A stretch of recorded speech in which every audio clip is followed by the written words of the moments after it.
On June 4th of this year, the Google Pay app in the United States will be killed. Yes, it'll be turned off, and this is very important for those of you who use Google Pay in the United States because there's some things that you need to do before this occurs, and we'll discuss those in the video today.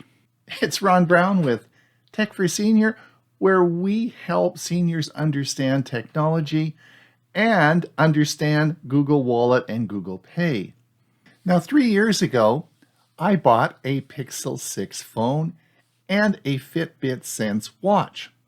Oh boy, I thought this was great, and I was going to use Google Wallet, Google Pay, Android Pay. I wanted to do that tap and pay thing everybody does with their watch and the phone. So I found this all very confusing, and it took me a while to figure it out, and I made a video about it saying understanding the confusion between Google Wallet and Google Pay. That video has had just under 100,000 views. So I guess a lot of people are confused. So let me help explain that today. Now, the changes that are occurring with Google Pay app, with Google Payment Service, only affect you if you live in the United States. For all the other people around the world watching this video, forget it. You don't have to watch it. It's not going to affect you. It's only going to affect you in the United States, and I'll explain why that is.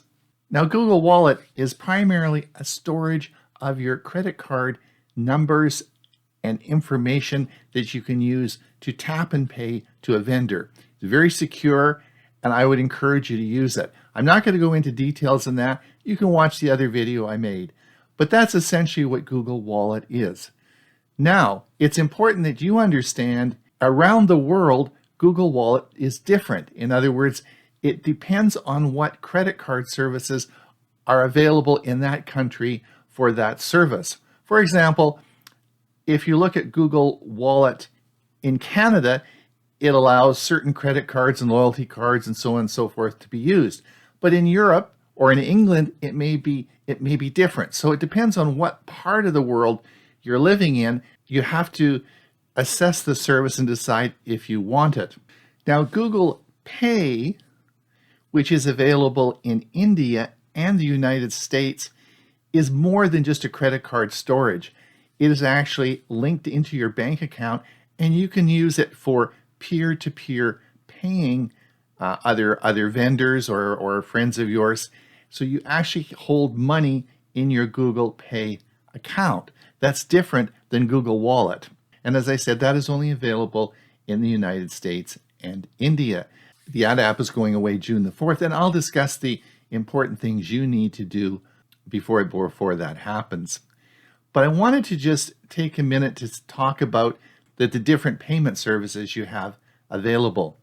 Now, it really depends on what country you live in, what device you're using, and what operating system. And let me sort of explain how that works. Remember I said I had a Fitbit Sense. Well, that of course is made by Google. And you would think Google would have Google Pay or Google Wallet on the Fitbit Sense watch.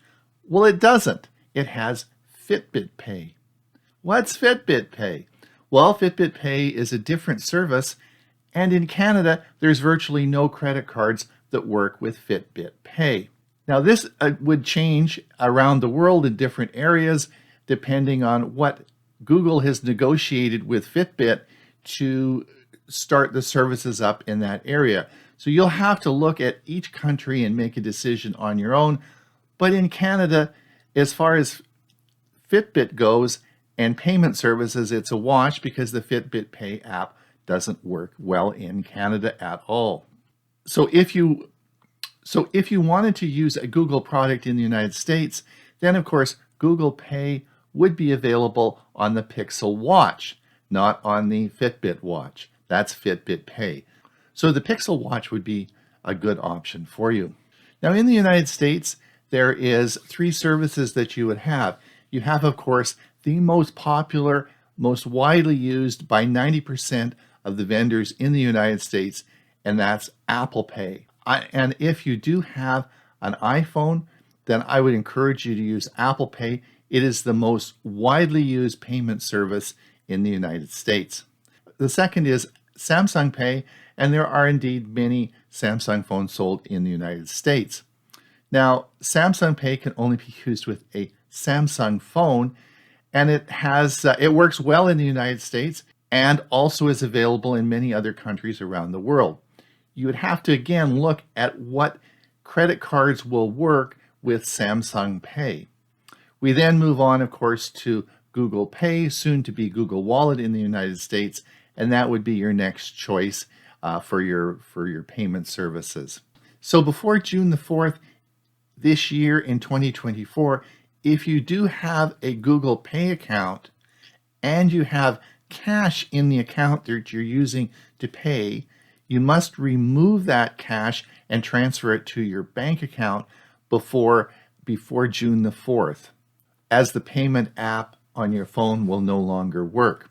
If you forget to do that and there is still money in your account, you'll be able to do it through the web portal at Google for the foreseeable future, but it will not work in the app on your phone. Google Wallet is and will continue to be the company's primary home for mobile payments in the US, allowing you to store your credit card and debit cards for use with the Tap to Pay systems. You can also use this app to save loyalty cards, passes, tickets, digital car keys, and even government IDs in some jurisdictions. Google says that the wallet usage was outpacing that of Pay by a ratio of 5-to-1 in the US before this move. So just to summarize, if you are in the United States and you are using Google Pay to tap and pay, store your credit cards, then nothing is going to change. You will be upgraded to Google Wallet. If you are, in addition to that, using it like Venmo, you're using it as a cash account to have money holding in Google Pay, then you should remove that money before June the 4th because the app will not work after that date. You still will be able to get that money back as the web portal will be working for some time in the future. This does not affect Fitbit Pay, another Google product. It's Ron Brown with Tech for Senior. We'd sure appreciate that like and subscribe. I hope you've enjoyed this video, and until we see you again, have a great day.